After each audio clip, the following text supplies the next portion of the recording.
Bienvenidos de regreso a Biblia y Teología con el Dr. Larry Trotter. Esperemos disfruten el siguiente episodio.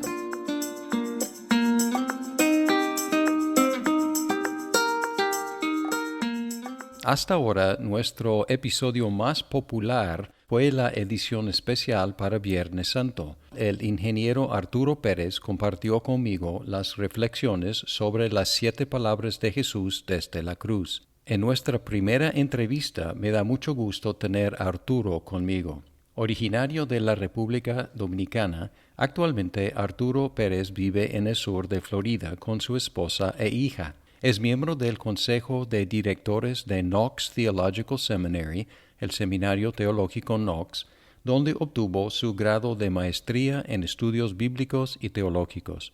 Es autor de 2 libros, Síntesis del Nuevo Testamento, publicado en 2012, y Síntesis del Antiguo Testamento, publicado en 2014. Como vocación profesional, Arturo es ingeniero industrial enfocado en la industria de tecnología y ha estado trabajando en Microsoft durante los últimos 20 años. Puedes encontrarlo en LinkedIn y en Twitter. Además de ser gran amigo y colega mío, Arturo siempre me ayuda con mis preguntas acerca del idioma castellano, lo cual le agradezco mucho. Arturo, bienvenido. Gracias por acompañarnos en este programa de Biblia y Teología. Gracias por el privilegio, Larry, de permitirme contribuir de vez en cuando con tu ministerio del podcast de Biblia y Teología con el Dr. Larry Trotter. Arturo y yo nos conocimos en Puerto Rico, fuimos conferencistas en una conferencia allá y siempre me impresionó desde la primera vez, Arturo, escucharte, me impresionaste con tu enseñanza. Bueno, igualmente, la verdad que a mí me impresionó mucho tu predicación expositiva, centrada en Cristo. Así que de nuevo, gracias por tu amistad, la valoro mucho. No, sí, igualmente, y gracias también por mucha ayuda con mis dudas cuando estoy hablando español y llego a algo que no sé resolver, tú siempre me ayudas y muchas gracias. Qué bueno, qué bueno. Arturo, creciste en una familia católica romana con una inquietud por conocer a Dios. Luego te convertiste a Cristo en una iglesia bautista reformada en la República Dominicana. Luego serviste como anciano en una iglesia presbiteriana en los Estados Unidos y ahora estás en una iglesia independiente de teología reformada. ¿Podrías identificarnos un beneficio que te ha aportado cada una de estas iglesias? Como, por ejemplo, empezando con la católica romana. ¿Creciste en esa comunión? ¿Qué te aportó? Mira, la verdad que duré muy poco tiempo en la iglesia católica romana, pero de niño hice la primera comunión y me aportaron que tuve que aprenderme de memoria el credo apostólico y el credo niceno. Y luego de eso nunca más volví a la iglesia católica. Yo tenía muchos problemas existenciales, no sabía por qué uno tenía que morir, pero a los 11 años de edad yo tenía una crisis de que no entendía por qué la gente se moría.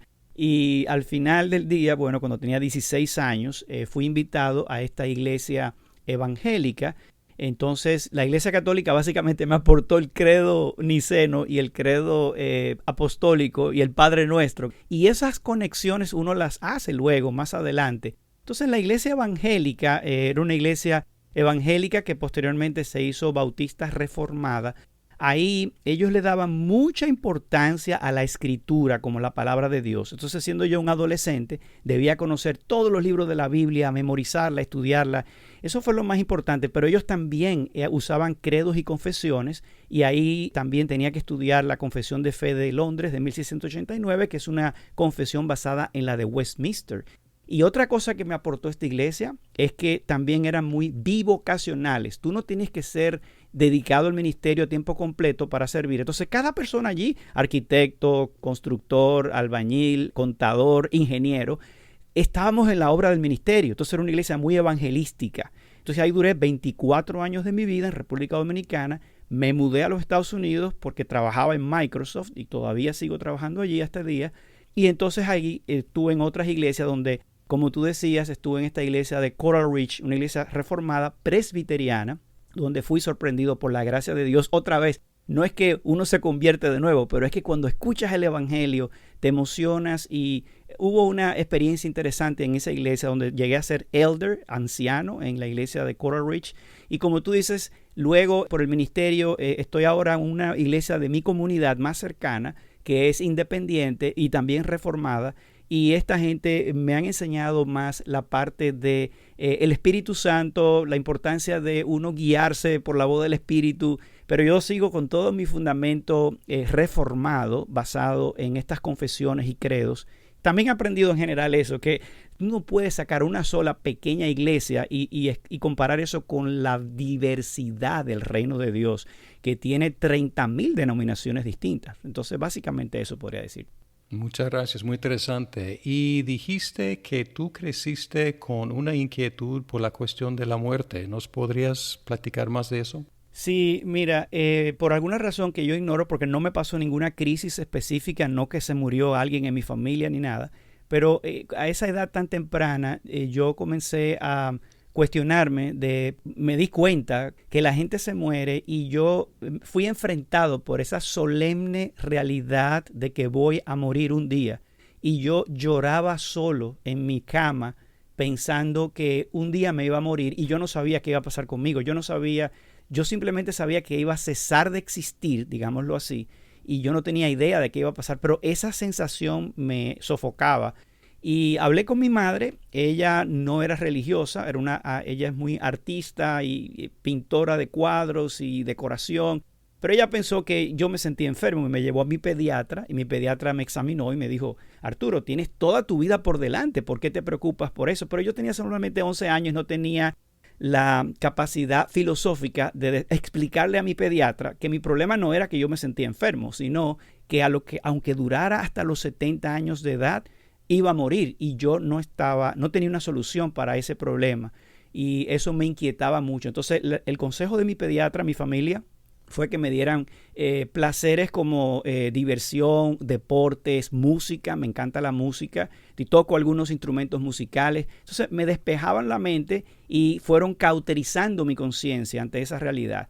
Y cuando yo menos lo pensé, a los 16 años, una compañera de la escuela me invitó a la iglesia y yo fui, escuché el evangelio y ahí me convertí. Fascinante. Gracias a Dios. Qué bueno. Gracias por compartirnos este testimonio. Es un poco inusual, se me hace, que un niño tenga esa inquietud, pero gracias a Dios la usó para tu conversión eventualmente. ¿Y ahora la muerte te preocupa?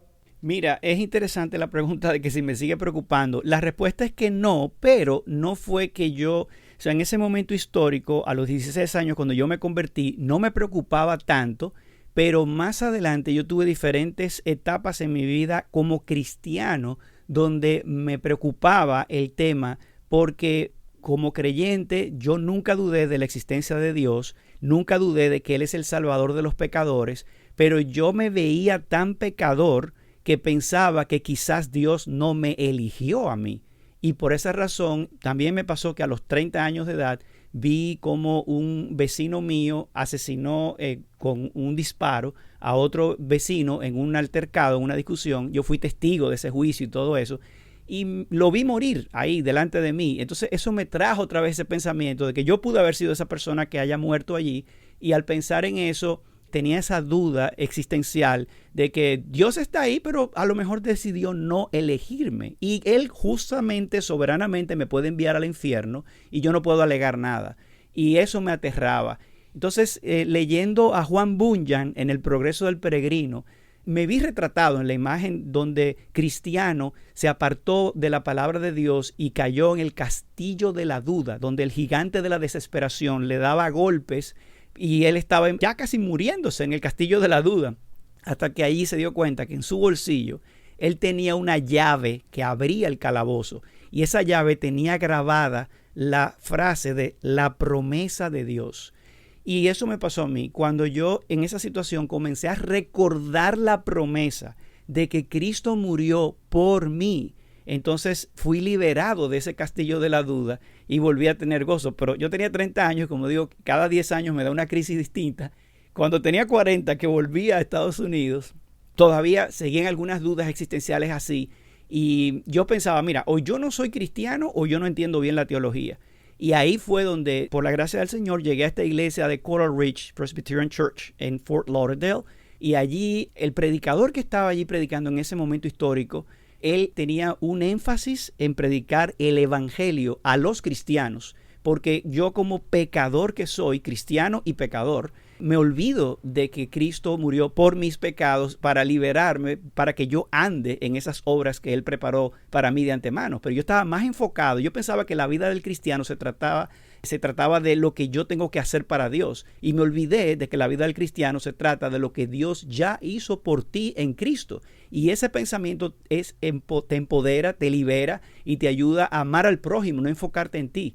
Entonces, eso me ayudó, y por eso es que yo insisto tanto con el tema de predicar el evangelio, porque muchos cristianos viven hoy día perturbados, pensando que si hiciste esto, que si hiciste aquello, más enfocados en sí mismos, como decía Agustín, el teólogo del siglo V, que estamos incurvados en nosotros mismos, y eso nos hace olvidar que hemos sido creados para estar desdoblados hacia arriba, hacia Dios, para amar a Dios y al prójimo. Pero es una obra que solamente la puede hacer el Espíritu Santo, y el medio que el Espíritu Santo utiliza es el evangelio, porque el evangelio de Dios es poder de Dios para salvación, y eso es lo que necesitamos escuchar cada día.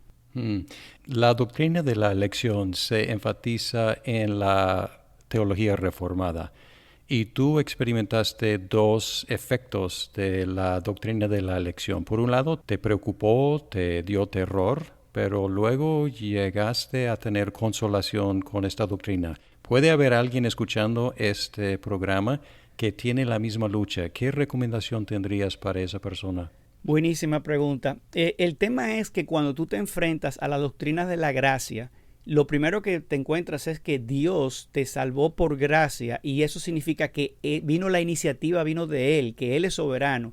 Y es una especie de mezcla como Isaías en el capítulo 6, cuando él vio la gloria de Dios, él dijo, wow, la gloria de Dios. Pero dijo luego, wow, como que se asusta uno, como que uno se espanta de pensar que la majestad de Dios es tan grande que te puede aplastar, que Dios puede elegir mandarte al infierno. Sin embargo, mi recomendación es, escucha el evangelio, recuerda la promesa, el que cree en mí tiene vida eterna. El que cree en mí, aunque esté muerto, vivirá, porque yo soy la resurrección y la vida. Cristo dijo eso. Y dice que nadie puede arrebatar las ovejas que el Padre le dio al Hijo. Las ovejas que mi Padre me dio, nadie las arrebatará de la mano del Padre y nadie las arrebatará de mi mano. Entonces, tienes que volver a escuchar el evangelio, la promesa, y debes hacerlo todos los días, porque todos los días tú lo vas a olvidar. Todos los días tú vas a tratar de justificarte a ti mismo, de verte a ti, de que tus logros te definen, como decía falsamente el filósofo Aristóteles, tú eres lo que tú logras, como si tus logros te definieran. Y ese ha sido el pensamiento a través de toda la Edad Media. Por eso vino la Reforma Protestante, porque durante la Reforma Protestante lo que pensaba la Iglesia es que tus obras te definen. Entonces, cuando tú ves tus obras, que son trapo de inmundicia, te ves aterrado delante de Dios. Pero cuando tú recuerdas esa escandalosa noticia de que Dios vino, Él de su propia iniciativa, a justificar a los impíos, entonces, como decía Martín Lutero, esta frase me fascina de Lutero, cuando yo me miro a mí mismo, yo no sé cómo yo puedo ser salvo. Pero cuando yo miro a Cristo, yo no sé cómo yo puedo perderme. No hay forma. Cuando te miras a ti, bueno, tienes que estar perdido. Cuando tú miras a Cristo, no hay forma de que tú estés perdido, porque Él vino a buscar y salvar lo que se había perdido. Y yo soy el principal de los pecadores, y Él me vino a salvar a mí. Yo creo que la diferencia, Larry, para un creyente entender y ser gozoso en esa verdad, es cuando tú crees y tú recuerdas que fue por ti.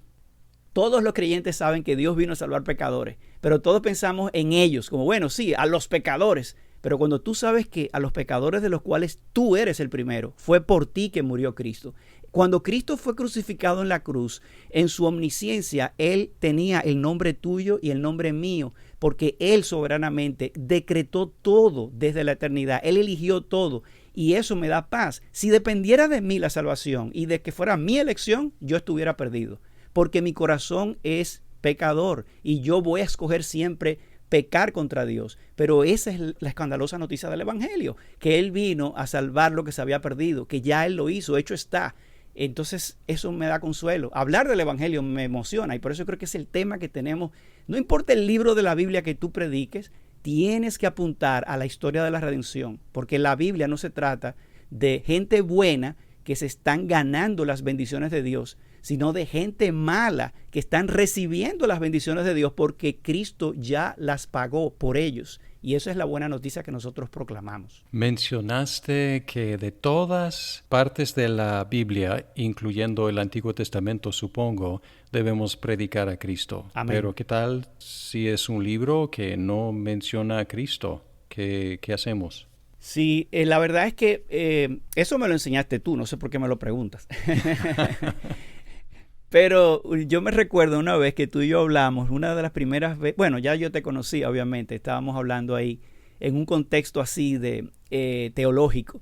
Y yo te preguntaba, Larry, pero cuando tú predicas la Biblia y tú sabes que todo apunta a Cristo, ¿cómo tú lo haces? Y tú me explicabas y me decías, bueno, es que el camino de toda la Biblia es el mensaje principal, es la persona del Señor Jesucristo, pero... y aquí voy a hablar de las palabras de Spurgeon, el predicador inglés Charles Spurgeon. Él decía que era como que todos los caminos llevaban a una vía principal, que era la principal avenida en Londres, pero que así mismo pasa con la Biblia. Cuando tú estás predicando en un suburbio, que no es la vía principal, tú no puedes saltar de inmediato a hablar. Entonces, en conclusión, Cristo murió por tus pecados. Tienes que explicar los suburbios y decir, ¿por qué este libro está aquí? ¿Por qué no menciona el libro el nombre de Cristo aparentemente? ¿Y dónde vemos a Cristo aquí? Pero primero tienes que explicar la exégesis, el contexto bíblico, de qué se trata este libro. Y luego vas llevando, el libro mismo te comunica y tienes que hacerte esa pregunta. ¿Cómo conecta este libro con el plan de la redención?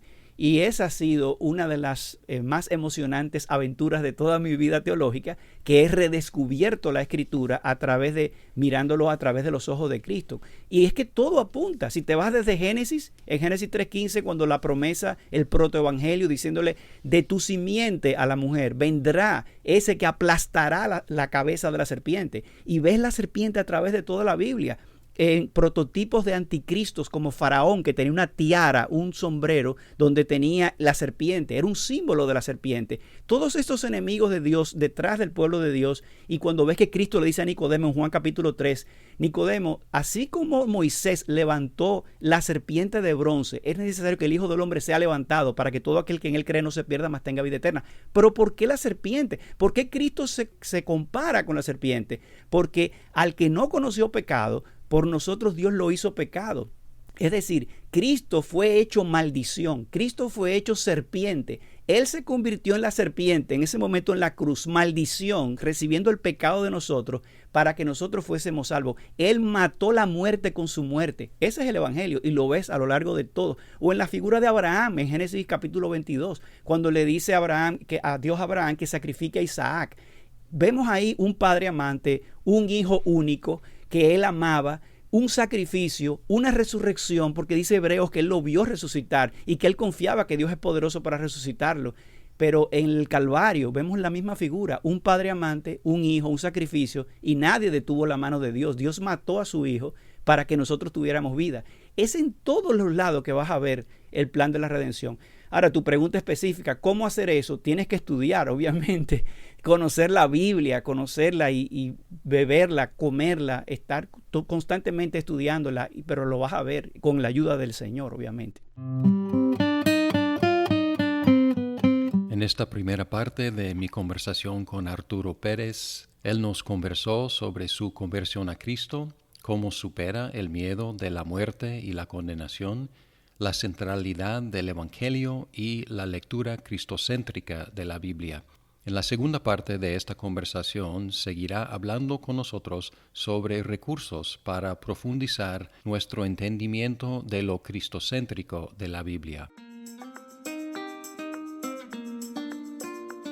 Muchas gracias por escuchar este episodio de Biblia y Teología.